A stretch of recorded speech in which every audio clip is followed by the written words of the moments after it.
Provinsi Riau untuk malam ini kembali menggelar Super O2, bukan obrolan biasa, spesial akan dipandu oleh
belum seterkenal Kak Nasya nih ya. Oke, buat teman-teman semuanya yang belum kenal aku, perkenalkan nama aku Kansen Pranato Wirantober. Saat ini sama dengan Kak Nasya, kesibukannya masih sebagai mahasiswa dan masih bergabung di beberapa organisasi yang fokusnya ke remaja nih Kak. Nah, jadi makanya kita sharing nih tentang remaja biar kita sama-sama sharing, sama-sama tukar pengalaman, tukar pola pikir kepada teman-teman semuanya agar remaja yang ada di Provinsi Riau ini lebih baik lagi dan lebih keren lagi tentunya nih Kak. Keren. Oke, ini narasumber kita kemana ya nih Kak ya? Sebentar ya Kak ya. Mungkin Kak Kansan bisa menghubungi mungkin?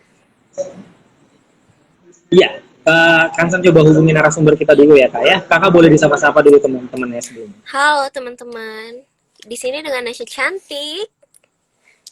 Ya, ini kita sedang menunggu narasumber tercinta kita, yaitu Kak Aza, mahasiswi dari Suwon University Korea. Nah, buat teman-teman yang mau kuliah di Korea bisa nih ditanya-tanya nih, yang mau penasaran gimana caranya, terus juga apa sih kesulitannya. Nah, ini sepertinya sudah mulai masuk nih.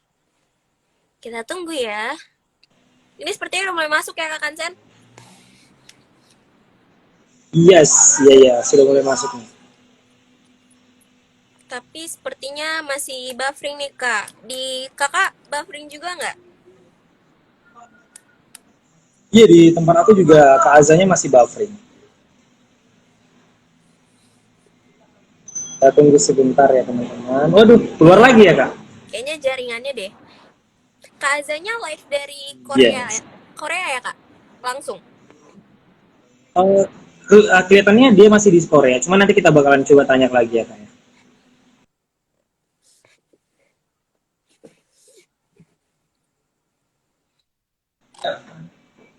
Nah Kak, Kak Nasya nih, sebelum kita masuk ke narasumber nih Kak, kita ngobrol dulu nih Kak Nasya.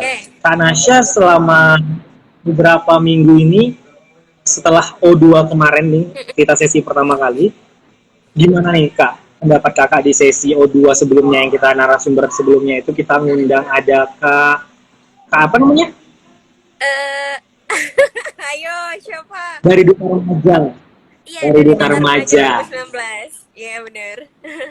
Nah, nah, itu tuh gimana menurut kakak pandangannya tentang live kita kemarin sebelumnya?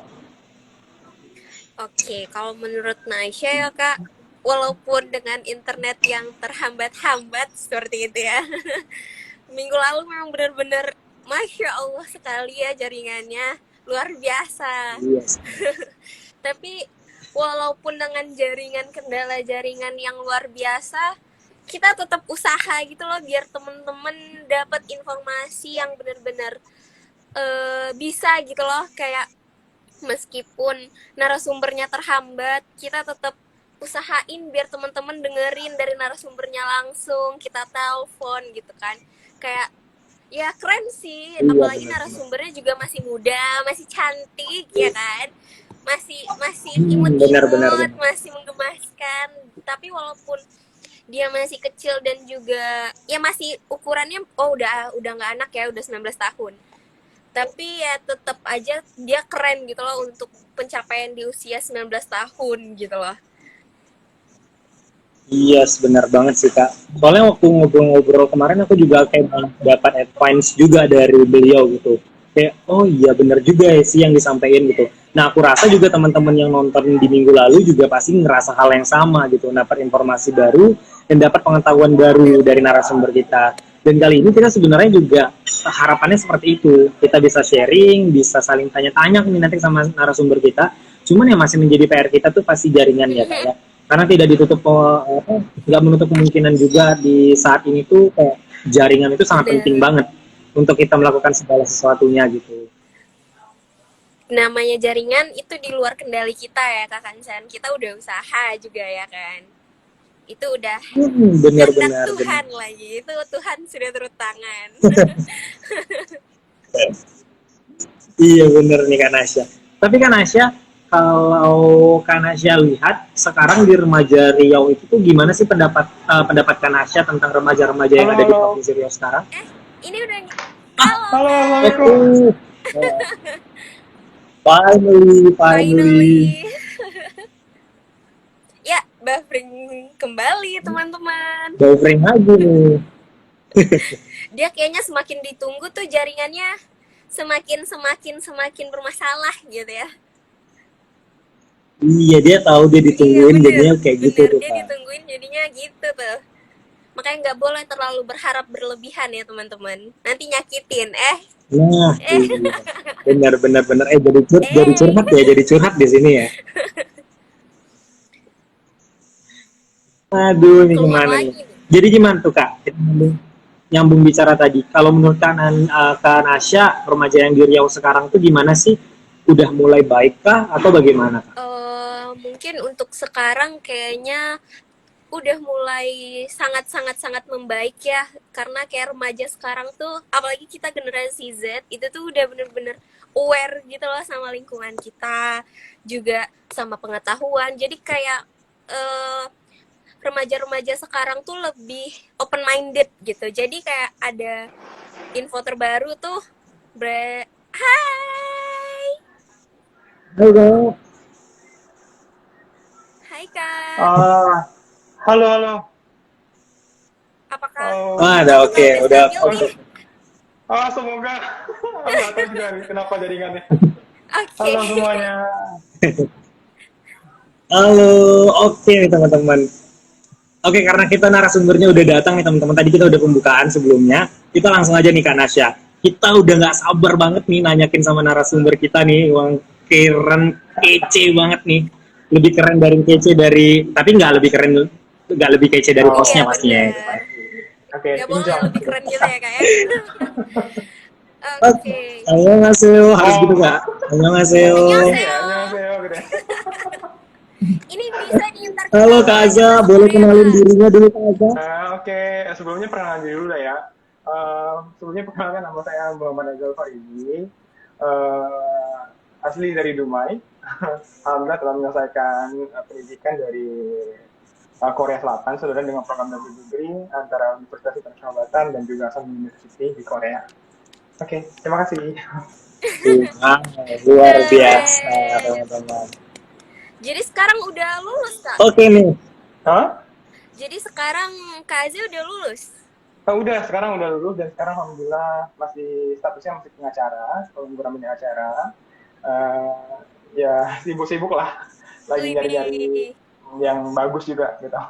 Meskipun sibuk tetap meluangkan waktu buat kita Oh ya Kak Kansen, iya, keren. Waduh. Saya juga, waktu ngontaknya juga bingung nih, ini ada waktu nggak ya, ada space waktu nggak ya, kira-kira nih mau nggak ya? Eh, Oke nih Kak Azza, berbicara tentang studi di Korea, hmm. boleh diceritain nih Kak Azza, kok bisa ada kepikiran pengen deh exchange ataupun pengen deh nuntut ilmu di Korea Selatan, itu kenapa Korea Selatan? Oke. Sebelumnya mungkin kalau dibilang ada kepikiran kenapa harus ke Korea, kayaknya nggak ada kepikiran mau ke Korea. Tapi intinya dulu pengen aja gitu keluar negeri, mau entah itu kemanapun gitu.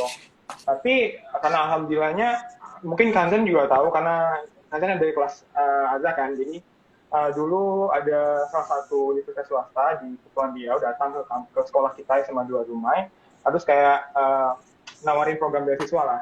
Kala itu beasiswa memang hal utama yang dicari gitu. Apalagi kampusnya itu track recordnya masih oke gitu di bidang internasional. Sebenarnya sih awalnya cuma untuk pegangan. Kalau misalnya nggak lulus SNPTN, kalau nggak lulus SNPTN ya udahlah ambil aja yang ini gitu.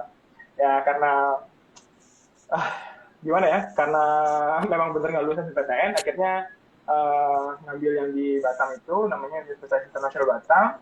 Dan akhirnya alhamdulillah dapat beasiswa full selama 7 semester. Uh, dan sampai 4 semester pertama itu sebelumnya karena kita kampus internasional banyak program-program yang ditawarkan ke kita, salah satunya baik itu program exchange, ada program fast track, double degree, dan juga banyak lainnya lah gitu. Waktu itu sebenarnya nggak ada pikiran mau ngambil Korea karena banyak pilihannya, ada China, habis itu ada Jepang, habis itu ada uh, Taiwan juga. Tapi setelah pikir-pikir bahasa Mandarin, bahasa Jepang kayaknya susah ya. Mau ngambil ke Malaysia, Thailand, ataupun mau ngambil ke Inggris juga bahasa Inggris kan. Ya, awalnya Naduma ya kan, bahasa Duma itu apa? Sebenarnya mau pakai bahasa Inggris ya kan. Nah jadi akhirnya nggak nggak ngambil nggak berani ngambil resiko lah untuk ngambil ke negara-negara itu. Tapi kalau Korea sendiri mereka nawarin gitu, kalau mau ke tempat kita kasih beasiswa untuk belajar bahasa Korea dulu. Akhirnya ngambil Korea gitu karena ditawarin untuk dapat beasiswa bahasa Korea. Dan juga sih sebenarnya bukan exchange sih program yang aku ikutin, karena aku tuh konsultasi juga sama orang tua, bagusnya ngambil program apa untuk internasional ya. Tapi kan orang tua pikirnya udah ambil yang paling lama gitu. Karena kalau bentar-bentar gak asik lah gitu. Jadi ya udah pikir-pikir, aku akhirnya ngambil double degree. Jadi 1 tahun exchange, 2 tahunnya benar-benar kuliah sebagai mahasiswa reguler di kampus Korea sana. Jadi akhirnya ngambil double degree. Oke, luar biasa banget nih. Keren banget ya Ya, Kak. pembukaannya aja sudah sangat menginspirasi ya Kak ya. Bener-bener. Itu dari pembukaannya tadi bisa dapat kita ambil kesimpulan bahwa sebenarnya mungkin rencana kita tuh ada plan A, plan B, plan C gitu. Tetapi percayalah rencana Tuhan itu yang paling luar biasa. Yes, Ya, iya benar banget. Kalau nggak gara-gara nggak lulus SNPTN tadi, mungkin Bang Azza nggak bisa dapatkan kesempatan ke Korea tadi Bener, gitu. bener. Mungkin Iya, sekarang lagi benar. sibuk-sibuk Makanya skripsi. teman-teman, benar. Jadi makanya teman-teman yang lain nggak lulus SNPTN atau nggak lulus SBMPTN jangan kecewa ataupun jangan apa ya, sedih itu jangan berlebihan gitu. Ambil sisi positifnya gitu. Makanya tadi kalau kita ambil inti dari Bang Azza tuh perbanyaklah cadangan atau pegangan tadi gitu ya. Betul. Oke, nah ini kan Asya nih, apa yang mau ditanya nih, kan Asya sama Bang Azza. Oke, mungkin Nesha mau nanya nih Kak. Kalau misalkan Kakak milih di Korea kemarin tuh ada apa namanya? Kayak harus mahir bahasa Korea dulu nggak sih? Atau dari pihak kampus di Korea itu memberikan ini apa sih namanya semacam kayak kursus gitu? Gitu. Sebenarnya untuk beda program, beda benefit yang ditawarin gitu. Kalau intinya program beasiswa yang banyak beasiswa, rata-rata mereka menyiapkan program bahasa terlebih dahulu. Walaupun nanti kita di kelasnya pakai bahasa Inggris, tapi tetap aja kan kita kehidupan sehari-hari menggunakan bahasa Korea karena masyarakat Korea sendiri sebenarnya tidak semuanya bisa bahasa Inggris. Lalu kalau misalnya kayak aku sendiri, karena aku tuh 2 tahun di Indonesia dulu, akhirnya ikut tes dan ya yang seperti aku bilang tadi awal tadi ditawarin beasiswa, jadi akhirnya ambil sekolah bahasa 1 tahun dulu di kampus yang sama gitu, untungnya di kampus yang sama tapi kota yang berbeda. Jadi 1 tahun bahasa dulu dan juga langsung setelah itu kalau udah dapat kayak standar nilai bahasa Koreanya baru bisa masuk ke kampus yang utamanya gitu. Tapi kalau kampus-kampus lain yang intinya beasiswa rata-rata mereka nyiapkan bahasa Korea kok. Itu rata sih digratiskan. Oke, itu buat teman-teman jangan takut nggak bisa bahasa Korea nggak akan bisa keluar negeri gitu ya, nggak bisa bahasa Inggris nggak bisa keluar negeri. Benar. Banyak Betul. kok universitas-universitas luar negeri yang menyediakan kursus untuk teman-teman yang mau gitu. Yang penting tuh cari informasi ya Kak. Jadi Niat juga. mau ngebuka gitu ya, benar-benar. Niat dulu, Mungkin niat. Kak Kancep Kalau Iya, benar tuh tadi yang Kak Azza bilang. Yang penting tuh kita sudah ada niat dulu nih. Oke, niat aku mau ke Korea. Berarti aku harus siap segala sesuatunya gitu. Termasuk dalam kebiasaan dalam bahasa. Karena tidak dipungkiri kalau kita mau ke suatu negara, kita setidaknya tahu basic dari bahasa mereka. Agar kita tidak dikibul-kibulin nih di sana gitu. Berkomunikasi sama mereka pun juga lebih mudah jadinya gitu. Wah, oke. Keren nih Kak. Nah, kemudian aku mau nanya nih Kak. Kalau yang kakak, karena ini programnya double degree ya, double degree berarti kakak pernah ngerasain perkuliahan di Indonesia sama di Korea. Gitu. Iya. Kalau aku boleh nanya, mungkin yang Kak Azza rasain is the different culture atau kayak different perbedaan education sistemnya itu seperti apa Kak? Oh, oke. Kalau untuk Korea sendiri, yang paling aku ngerasain, karena gini loh, aku semester 1, semester 2, sampai semester 4 tuh di Indonesia. Lalu sisanya di Korea. Nah, yang paling aku ngerasain itu, sistemnya itu gini loh, mereka itu sistemnya siapa cepat dia dapat, lalu kalau misalnya untuk tugas, kalau mau ngerjain ya silahkan, tapi kalau nggak mau ngerjain ya udah nggak apa-apa. Tapi ya bedanya, aku nggak tahu kampus-kampus lain di Indonesia gimana, tapi yang aku kemarin, dosennya itu kadang ada yang killer, ada juga yang oke, saya kasih waktu berapa lagi gitu demi nilai kalian gitu. Itu ada dosen yang pengertian seperti itu. Tapi kalau di Korea hampir 1 orang pun nggak ada. Karena kayak kita di kelas oke ketemu dosen dan mahasiswa, tapi di luar kita ya masyarakat biasa gitu. Jadi kayak tidak seramah Indonesia sih kalau sistem di sana. Kalau sana tuh sistemnya ya udah kalau lo mau ya udah ambil, kalau enggak ya jangan gitu. Jadi kayak benar-benar kalau kita mau nyelamatin diri sendiri ya nggak ada orang lain yang bisa bantu kita, harus kita sendiri gitu. Makanya sampai ke sana akhirnya kaget sih kayak kesicir gitu, karena kan orang Korea, misalnya kayak orang Indonesia masuk ke kelas ya isinya orang Korea semua. Yang mana mereka itu dari kecil bahasa Korea, tapi kita yang orang asing waktu itu kalau nggak salah paling banyak 5 orang asing, itu mereka ya nggak sekasih orang Korea asli dong. Jadi akhirnya dalam kelas sendiri ya kita kebingungan, tapi ya kita nggak usah nanya kiri kanan, nggak usah nanya dosen lebih banyak. Mungkin kita nanya dosen dikasih penjelasan, tapi intinya ya udah balik buka buku sendiri atau cari internet ya udah belajar sendiri. Intinya gitu. Tadi kayak benar-benar mandiri itu paling utama, dan juga sifatnya itu ya kalau kalian mau lakukan, kalau enggak ya udah. Kalau kalian jangan ngumpul nilai ke saya, nilai kalian nggak ada nilai, saya nggak ada rugi. Intinya gitu sih. Intinya pokoknya kayak kembali tadi sih, niat tuh harus kuat kali di sana. Kalau bisa males-malesan, individualisnya tinggi banget berarti ya Kak. bener. Berarti buat teman-teman yang mau keluar negeri, khususnya di Korea, karena kita bahas Korea ini, harus siap dengan namanya shock culture tadi gitu ya. Jadi harus siap yang kayak dibilang kerja sendiri ataupun mencari sesuatu itu sendiri, itu harus siap. Yang biasanya kerja sama, sekarang belajar gitu sendiri jadinya gitu ya. Harus bisa itu.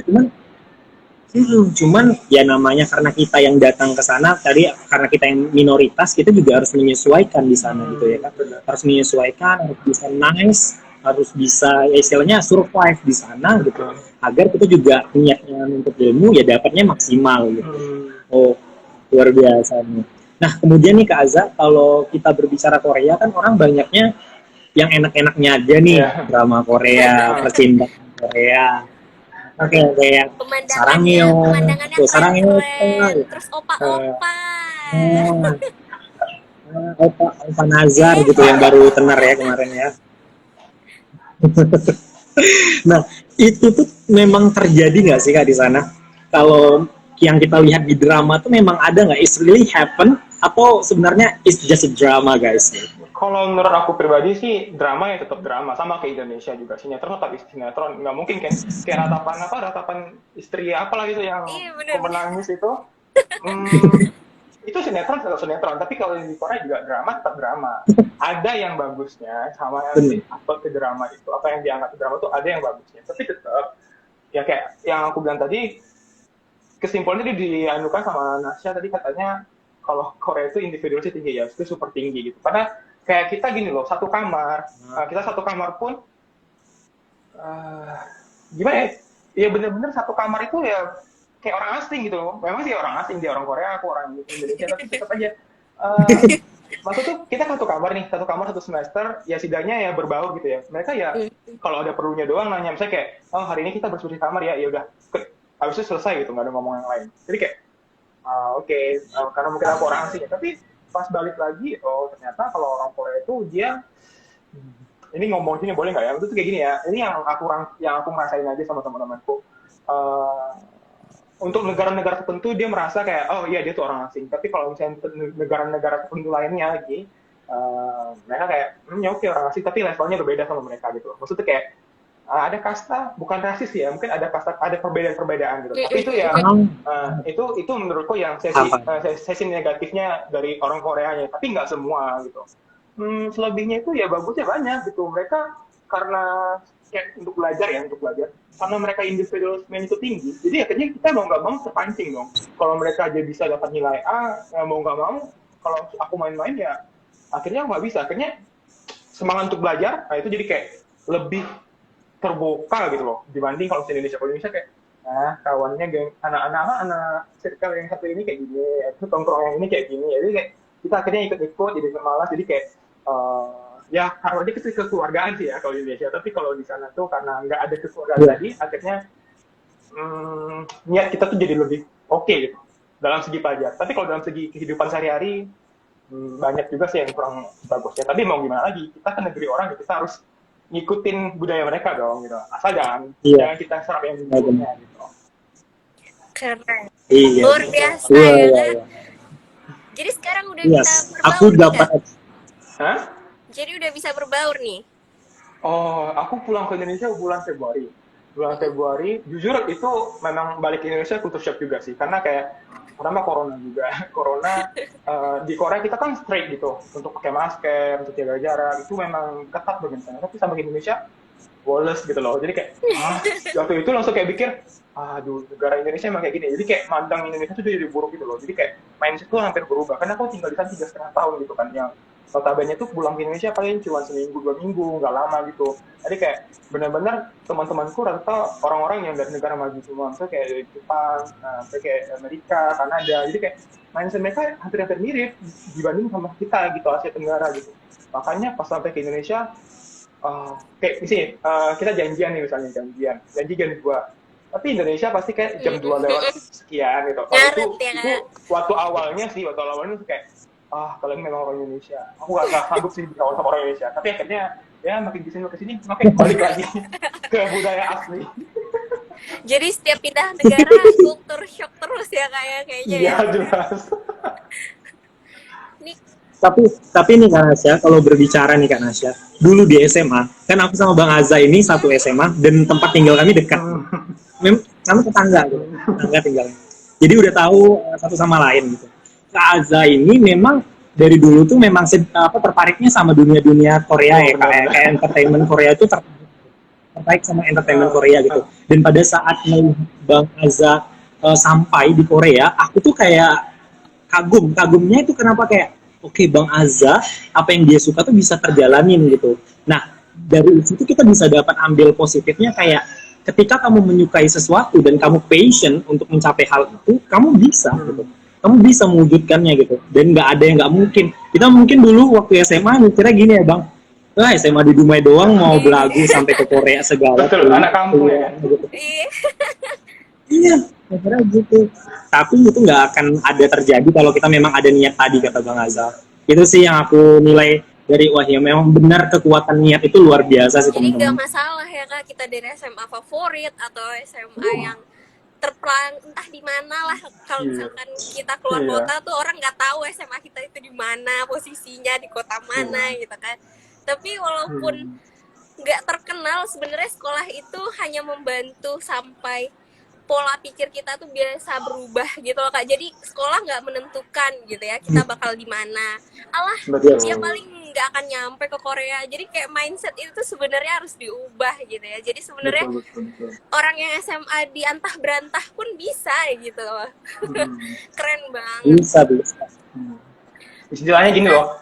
Karena Misalnya kayak kalau emas, kita agak emas batangan itu kita taruh berangkas, mau 1000 tahun pun dia akan jadi emas. Tapi walaupun dia kita buang ke selokan, ke tempat yang sejauh apapun, tapi itu tetap emas, gak akan berubah gitu. Gak akan ketukar sama hal-hal yang lain. Mungkin kalau teman-teman yang nonton yang merasa kurang pede, bolos. Yang namanya berlian bakal tetap jadi berlian dimanapun ya Kak ya. Betul, iya, berlian emas. Gak akan tukar harga istilahnya. Gak akan ada namanya inflasi turun-turun, gak ada. Oke, karena saya mau nanya apa lagi nih sama Kak Azza. Saya mau nanya nih Kak, kalau misalkan orang-orang di Korea itu mahasiswa-mahasiswanya itu boleh nggak sih part time gitu? Oh, part time pasti dong. Malah budaya part time itu budaya utama untuk dari siswa ya, untuk anak-anak SMP, mulai SMP sampai nggak ada batas umur tuh part time itu oke. Jadi kayak aku pribadi part time itu udah 1, 2, 3, 5 kali, 5 tempat maksudnya, 5 tempat. Nah, itu yang beragam part time. Mungkin di pikiran orang Indonesia apaan sih part time gitu? Mungkin part time di Indonesia tuh kayak jaga apa kayak Indomaret, Alfamart itu oke lah, tapi kalau part time yang aku lakuin tuh pertama kali itu nyampe Korea 6 bulan pertama aku nyuci piring di kantin kampus. Itu ya nambah-nambah uang jajan lah ya kan. Lalu setelah itu aku pernah part time angkat box ke truk, turunin box dari truk. Itu kayak paket pos gitu, itu turunin, masukin ke gudang gitu. Terus juga aku pernah part time di kampus sendiri, tapi part time itu nyapu kelas, bersihin kelas tiap pagi sebelum kelas mulai jam 7 pagi. Kayak piket dulu, karena kan sistem piket nggak ada di sana. Lalu terakhir itu, bukan, ada aku pernah di tempat sushi yang agak elit sih, ini yang paling elit sih. Dia dekat sushi itu namanya Icho Sushi. Di situ isinya pejabat-pejabat semua. Akhirnya gimana ya, setiap kerja situ pulang-pulang pasti dapat uang tip. Itu kayak ngerasa oke, enak juga kerja kayak gini. Selain dapat tip, makannya enak semua. Karena kayak pasti bosku ngasih aku juga makan kan. Jadi kayak oke, uang makan malam aman gitu. Terus terakhir aku pernah kerja di toko daging gitu. Daging kayak barbecue gitu. Itu siapa yang susah, dan orang Korea juga paling susah. Jadi kayak di sana part time itu hal yang lumrah dan mungkin menurutku wajib lah. Mau dia anak orang kaya pun, tapi tetap part time itu hal yang oke di sana gitu. Karena kalau nggak part time, skill hidup itu kurang. Ini juga nggak sih. Iya, karena juga kalau kita di Indonesia tuh habitnya tuh atau kulturnya tuh nganggap orang, oh ini orang susah nih, makanya dia kerja sambil kuliah. Bener ya Bang ya? Padahal itu tuh bagaimana kita cara manajemen diri kita untuk bisa berkuliah, ngatur waktu, kemudian karena kita di negara orang yang dalam artian kita belajar juga kebudayaan, belajar bahasa, itu tuh ngebantu banget karena kita part-time, karena bertemu orang baru, kemudian juga terbiasa dengan habit kehidupan mereka gitu. Nah itu ngebantu sebenarnya teman-teman. Jadi jangan pernah di luar negeri itu kita kayak mikir ngapain sih part-time atau aku kan udah ada uang gitu, jangan pernah kayak gitu. Karena itu kayak nambah experience teman-teman dan itu berguna banget nih. Tadi yang disampaikan sama Bang Azza. Boleh sih hedon. Luar biasa. Hedon tuh boleh, tapi hedon pakai uang sendiri, jangan hedon pakai entah orang tua. Jadi kayak kita mau pergi ke tempat ini, mau ke tempat itu, tapi kalau bisa sih uang kita sendiri. Karena kalau misalnya masih minta itu kan gimana ya? Bener-bener kalau kita part-time juga dapat uangnya kan untuk kita sendiri gitu. Dalam artian kita mau ngapa-ngapain pun ya karena uang hasil dari payah gitu. Pasti juga ada kesenangan tersendiri juga nggak sih Bang? Oke. Nah ini Bang Azza, kalau sebelum nyampe Korea itu tuh Bang Azza basic bahasanya itu Korea tuh memang sama sekali tidak tahu atau bagaimana? Nol besar, sama halnya. Cuman tahu kayak sarang annyeonghaseyo, kamsahamnida, 3 kata itu doang.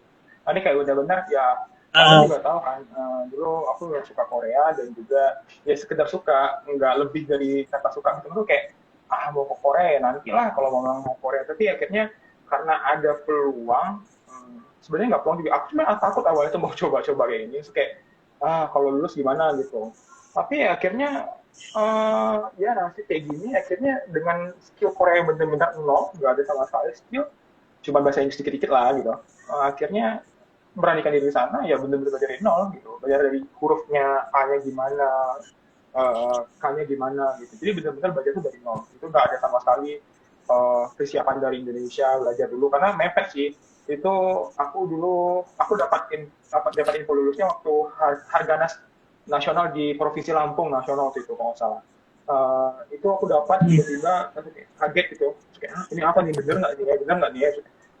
Waktu itu aku kasih orang tua dan akhirnya nggak ada waktu persiapan bahasa sama sekali karena yang aku persiapkan dulu tuh bahasa Mandarin. Dulu aku pengennya tuh ngambil ke Taiwan, ke Taichung. Aku pengen ke sana karena sana winternya katanya oke, tapi bahasa Mandarin terlalu susah. Akhirnya aku nyerah dan akhirnya milih Korea ya nggak ada persiapan bahasa Korea sama sekali gitu. Jadi bahasa Korea itu benar-benar kayak belajarnya di sana gitu. Oke, luar biasa sekali ya. Modal nekat Keren banget. ya. Oh, kita juga nggak lupa nyapa ada Bapak Gubernur Riau gitu ya. Mungkin ya Bapak Dan Gubernur. juga Ibu Kepala Kemudian Dinas. juga ada Bu Mirna. Hai. Halo Ibu, halo Bapak. Bapak. Gitu. Kita lagi ngobrol nih. Kita lagi ngobrol gitu. Saling sharing nih. Banyak sekali ternyata tuh pemuda-pemuda atau remaja di Riau itu yang luar biasa nih Pak. Maka dari itu kita nih ada di sini tuh untuk menyalurkan siapa aja nih orang-orang luar biasa gitu agar anak-anak di Riau ini nggak lagi insecure ataupun nggak lagi minder gitu sama karena berasal dari Riau gitu. Kita juga punya kesempatan dan juga potensi yang sama selagi kita mau untuk effort dan juga mau untuk niat tadi gitu teman-teman. Tepuk tangan dong untuk semua pemuda di Riau. Oke Bang, terakhir nih Bang ya, terakhir. Ada nggak sih Bang kira-kira pesan dan kesan Abang selama tinggal di Korea itu yang nggak bisa Bang lupain? Ya nggak bisa dilupain gitu.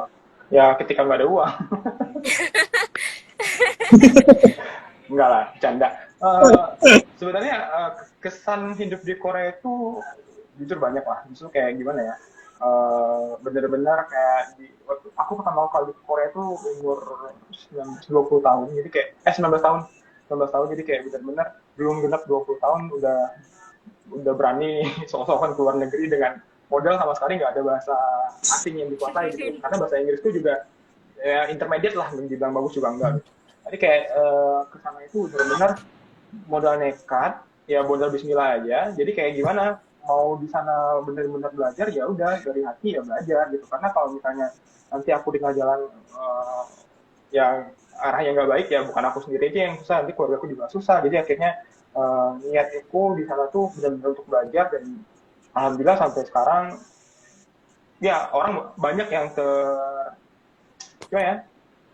termotivasi untuk misalnya ikut untuk berani mengembangkan mimpi. Jadi kayak benar-benar di sana itu susah senangnya itu nggak bisa disebutkan satu persatu. Jadi kayak aku nggak bisa memilih mana yang paling berkesan itu karena hari demi hari itu benar-benar berkesan di sana. Jadi kayak ketika aku kuliah itu berkesan bagi aku, ketika aku kerja juga berkesan banget, dan juga ketika aku jalan-jalan karena aku juga kemarin tahun 2019 dipilih menjadi salah satu duta pariwisata Korea Selatan untuk Indonesia. Dan aku mewakili Indonesia di situ untuk menyuarakan gitu. Dan aku ketemu dengan Perdana Menteri Korea Selatan, ketemu dengan para menteri di sana. Jadi kayak aku bilang, Indonesia kita butuh ini. Orang Muslim, karena aku Muslim, kita kalau Korea itu susahnya ini, ketemu makan halal itu susah. Dan akhirnya mereka respon baik. Jadi kayak satu persatu tuh nggak bisa dijelaskan. Dan ya kalau bisa dibilang, ya hidupku 3,5 tahun di sana tuh, kalau misalnya bisa masuk ke memori apa gitu, pengen save gitu, karena ya kita ingatan pasti akan lupa kan, tapi tetap karena di Instagram tuh juga banyak foto, banyak video yang sengaja aku upload, karena bagi orang mungkin ini orang norak ya, mentang-mentang baru Korea doang, sibuk lah gitu nggak tuh. Tapi menurut aku bukan tujuannya kayak itu, karena setiap Instagram atau setiap foto yang aku upload ada respon positif dari teman-teman. Jadi aku merasa itu hal yang oke gitu. Jadi kayak pokoknya banyak lah kesan-kesan kan nggak bisa bilang, tapi ya yang misalnya teman Kaca bilang tadi anak Riau berani menunjukkan diri, ya menurut aku bagus gitu, karena aku pribadi di sana kamu bisa kayak kenalan nih sama player Indonesia lain. Dari mana? Dari Dumai.